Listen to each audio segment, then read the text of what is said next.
Sakhi the house of Kanchi weaves Telangana Andhra Pradesh. నమస్తే రమ్ గారు. నమస్తే జయ. రమ్ గారు, మనం శరన్నవరాత్రులు వీటికి సంబంధించి వీడియోస్ చేస్తూ ఉన్నాము. ఈరోజు 5వ రోజులో ఉన్నాం కదండి. 5వ రోజు యొక్క విశిష్టత, ఈ రోజు అవలంబించాల్సిన విధానాలు ఒకసారి మాట్లాడుకుందాం. ఏది ఏమైనా భలే హ్యాపీగా అనిపిస్తుంది రమ్ గారు. మన కెమెరామెన్స్ అంతా కూడా స్టూడియోని చక్కగా నవరాత్రుల కోసం చెప్పి అలంకరించి, మనం కూడా ఇంచుమించుగా అంటే పూర్తిగా మ్యాచ్ అయినా కాకపోయినా ఆ రోజుకి సంబంధించిన ఒక కలర్ డ్రెస్ వేసుకొని చక్కగా రెడీ అయ్యి చేయటం చాలా అంటే ఆ ఫీల్ అనిపిస్తోంది నాకైతే. పండగ మూడ్ వస్తోంది. పంచమి, లలితా పంచమి అంటారు. అయితే మనకి కనకదుర్గ దేవాలయంలో విజయవాడలో ఇంద్రకైలాద్రి మీద అమ్మవారిని అలంకరించే విధానంలో ఈ రోజున మహాచండీ స్వరూపంలో చూపిస్తారు. సాధారణంగా లలితా పంచమి అనగానే లలితా త్రిపుర సుందరిని వేసే పద్ధతి కొన్ని చోట్ల కనపడుతుంది. అమ్మవారి అవతారం మహాచండీ స్వరూపం వేసినా కూడా ఈ రోజున లలితా పంచమి నాడు ఉపాంగ లలితావ్రతం అని ఆ లలితావ్రతాన్ని ఆచరించడం పురాతన కాలం నుంచి వస్తున్న పద్ధతి. పంచములు చూడు, ఏ పంచమి నాడు మనం ఏ పూజ ప్రత్యేకంగా చేసుకోం. అవును, వసంత పంచమి ఒకటి చేస్తాం మనం ప్రత్యేకంగా కదా. ఈ దసరా శరన్నవరాత్రుల్లో వచ్చినప్పుడు ఈ పంచమిని లలితావ్రతంగా ఆచరించడం చాలా పురాతనమైన పద్ధతిగా కనిపిస్తుంది. అమ్మవారిని చండీ స్వరూపంలో చూపిస్తారు. ఇక్కడి నుంచి చూడు, ముందు 4 స్వరూపాలు కొంత సాత్విక రూపాలు. అవును, ఇక్కడి నుంచి స్వరూప విశేషాలు మారతాయి అన్నమాట. ఈవేళ చండీ, రేపు మహాలక్ష్మి, ఎల్లుండి అంటే వైష్ణవ శక్తి, ఎల్లుండి బ్రాహ్మి సరస్వతి, అక్కడి నుంచి దుర్గా, కాళిక, అమ్మవారు అపరాజిత, ఇలా ఈ లైన్లో వెళ్తుంది. ఇవాళ ఉన్న మహాచండీ స్వరూపానికి అమ్మవారికి దధ్యోదనం నివేదన చేస్తారు. మనం లలితా పంచమి చేసుకుంటుంటే ఒకవేళ చండికి సంబంధించిన స్తోత్రాలు ఏమైనా చదువుకోవచ్చు, లేదా లలితకి సంబంధించినవే స్తోత్రాలు చేసుకోవటం, లలితకి సంబంధించిన పూజా విధానమే మనం ఇంట్లో నడిపించుకోవచ్చు. అమ్మవారికి మనం కట్టుకున్న ఆరెంజ్ కలర్ కానీ లేకపోతే బంగారపు రంగు వస్త్రాన్ని కానీ సమర్పించవచ్చు. ఆరెంజ్ కలర్ గాజులు, కొంచెం గోల్డ్ కలర్ గాజులు అలాంటివి సమర్పించవచ్చు. అయితే మనం దీంట్లో ఏం చేస్తాము, కన్యకా పూజ కూడా చేస్తాం కదా, కుమారి పూజ.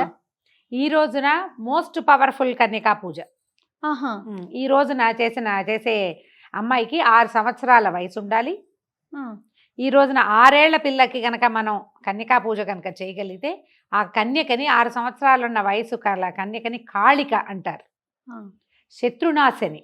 ఈ రోజున కనుక కన్యా పూజ చేస్తే 6 సంవత్సరాల బాలిక దొరకాలి మనకి. అవును, పాపాయికి 6 ఏళ్ళు ఉండాలి. ఆమెకి కనుక పూజ చేస్తే శత్రునాశనం జరుగుతుంది. ఈ రోజున ఉపాంగ లలితా వ్రతం చేస్తారు. ఉపాంగ లలిత అంటే లలితాదేవిని చక్కగా స్వరూపంతో ఏర్పరచుకోవటం. ముందంతా చేయలేదనుకో, మొదటి రోజు నుంచి చేయలేదు, వాళ్ళు ఈ ఉపాంగ లలితా వ్రతాన్ని చేసుకోవచ్చు. లలితా సహస్రనామాలు కానీ, లలితా పంచకం కానీ, లలితా త్రిశతి కానీ, లలిత అష్టోత్తర శతనామావళి కానీ, ఏదో ఒక స్తోత్రంతో అమ్మవారిని అర్చించుకోవచ్చు. మీకు సమయం ఉంటే కనుక మొత్తం అన్ని స్తోత్రాలు చదువుకోవచ్చు. ఈ అమ్మవారికి దధ్యోదనము, పాయసాన్నము ఇలాంటివి నివేదన చేసుకోవచ్చు. అయితే లలిత ఎలా వచ్చింది ఏమిటంటే, తొలుత అమ్మవారు ఇప్పుడు భండాసురుని సంహరించడానికే కదా లలితా స్వరూపం వచ్చిందని చెప్తాం. అవునండి.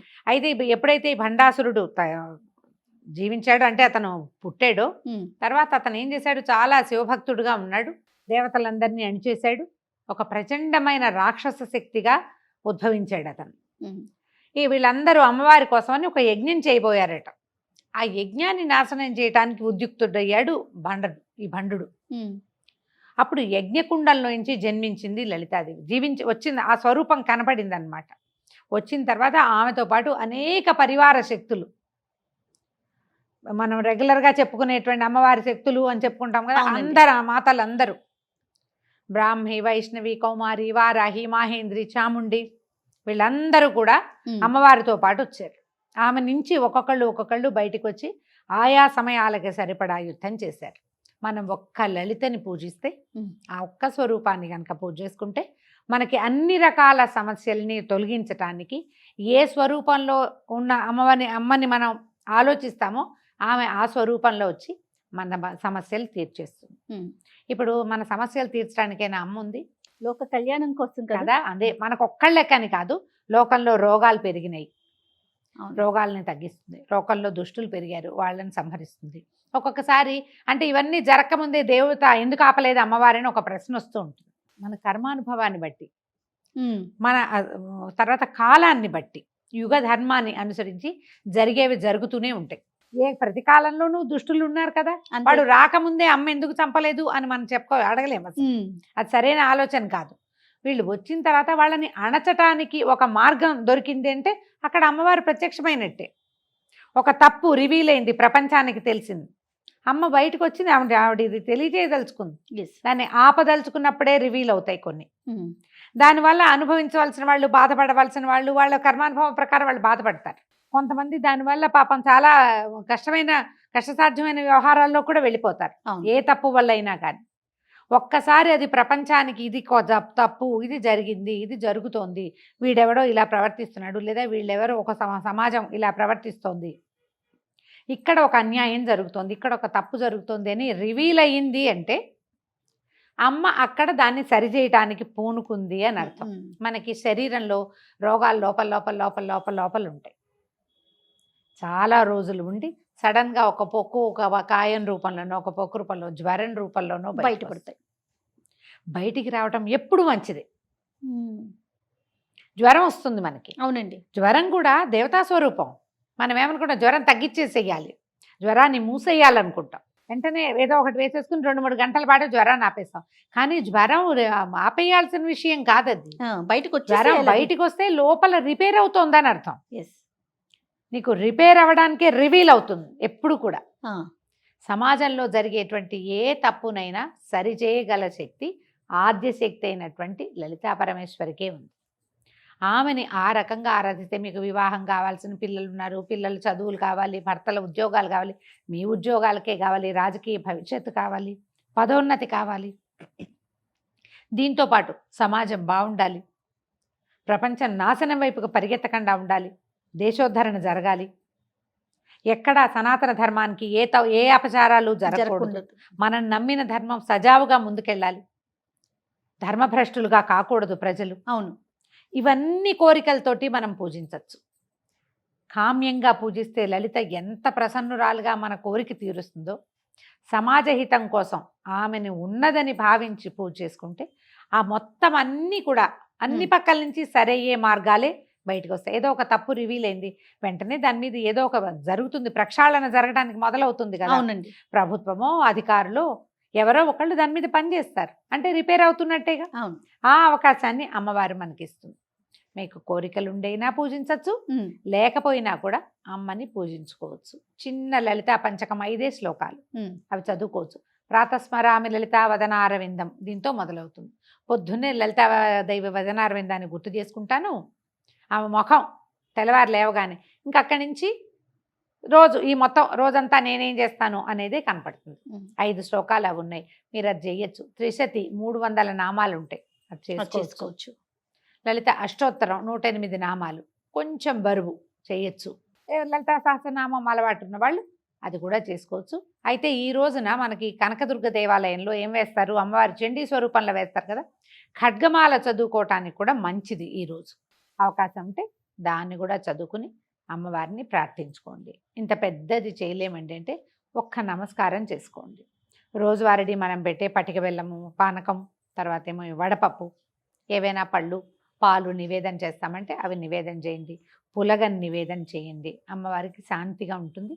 మీ అవకాశాన్ని బట్టి అమ్మని పూజించుకోండి. చెప్పుకోవటం ఎంత సంతోషాన్ని ఇస్తుందో రమ్మగారు. అవును, మిమ్మల్ని చూస్తుంటే కూడా నాకు భలే ఆనందంగా అనిపిస్తోందండి. కొత్త Colourful పట్టు పట్టు. వేసుకున్నప్పుడు ఆ అందమే వేరుగా అనిపిస్తుంది కదా రమ్మగారు. ఎప్పుడు జయ పట్టు చీరలు బాగున్నాయంటే ఇది సఖీ వారి సారీస్ ఇవి. ఏస్రావు నగర్లో ఒక షోరూమ్ ఉంది, తర్వాత కూకట్పల్లిలో, సికింద్రాబాద్లో కూడా Sakhi the house of Kanchi weaves వారు పంపించిన ఈ 11 రోజులకి 11 చీరలు నాకు, నీకు కూడా. శరన్నవరాత్రులకు సంబంధించి రమ్మగారికి నాకు ఇద్దరికి కూడా చెరుకు ఒక 11 రోజులు సంబంధించిన చీరలు, ఏ రోజుకి సంబంధించిన కలర్ ఆ రోజు ముందుగానే మేమిద్దరం వెళ్ళి చూసుకొని మరీ తీసుకొచ్చాము కాబట్టి బాగా చక్కగా కలర్ఫుల్ గా వచ్చింది. అంటే సఖీలో ఇంతకు ముందు మీరు షాపింగ్ ఏమైనా చేశారా రమ్మగారు? ఏస్రావు నగర్ కి నేను ఓపెనింగ్కి వెళ్ళాను జయ, అక్కడ నేను ఒక సారీ తీసుకున్నాను. సారీ తీసుకున్న చీరలు బాగున్నాయి, అన్ని పట్టు చీరలు ఎక్కువగా ఉన్నాయి, అథెంటిక్ గా. మళ్ళీ వాళ్ళు ఇది పవర్లూము, ఇది హ్యాండ్లూమ్ అమ్మ అని క్లియర్ గా కూడా చెప్పేస్తారు. బాగున్నాయి, చాలా మంచి రేంజ్ ఉంది, రీజనబుల్ గా కూడా ఉన్నాయి. జ్యువెలరీ చాలా బాగున్నాయి జయ. అంటే పట్టు చీరలకి మ్యాచింగ్ జ్యువెలరీ చాలా పర్ఫెక్ట్ గా కూర్చున్నాయి, కనపడేంత బరువు వేసుకున్నప్పుడు అనిపించట్లేదు. చాలా బాగుంది, పర్ఫెక్ట్ గా. దీని వెనకాల సీక్రెట్ చెప్తాను. మనకి ముకుంద జ్యువెలర్స్ వాళ్ళు మనకి శరన్నవరాత్రులకు సంబంధించి ప్రతిరోజు వేసుకోవటానికి మీకు నాకు కూడా జ్యువెలరీని స్పాన్సర్ చేశారండి. ఎక్కడుంది? ఇది KPHP లో ఉంది రమ్మగారు. ఓకే. తర్వాత కొత్తపేట్, సోమాజీ కూడా, అంటే ఖమ్మంలో కూడా స్టోర్స్ ఉన్నాయి. చాలా బాగుంటాయండి. వీళ్ళు ఫ్యాక్టరీ అవుట్లెట్ అనే ట్యాగ్ లైన్ తో మన ప్రజల ముందుకు వచ్చారండి. అంటే మేకింగ్ చార్జెస్ తక్కువ ఉంటాయి. చాలా తక్కువ, ప్లస్ లైట్ వెయిట్ జ్యువెలరీ అనేది వీళ్ళ ప్రత్యేకత అండి. అయితే Light షార్ట్ పీరియడ్ లో 4 బ్రాంచెస్ ని ఓపెన్ చేసుకున్నారు.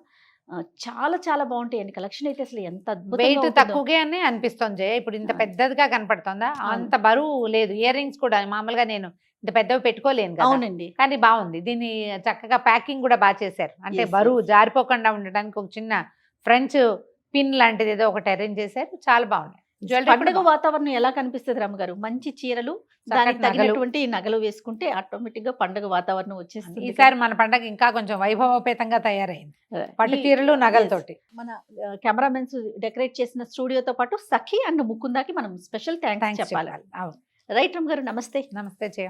Anchors Jewelry courtesy by Mukunda Jewelries.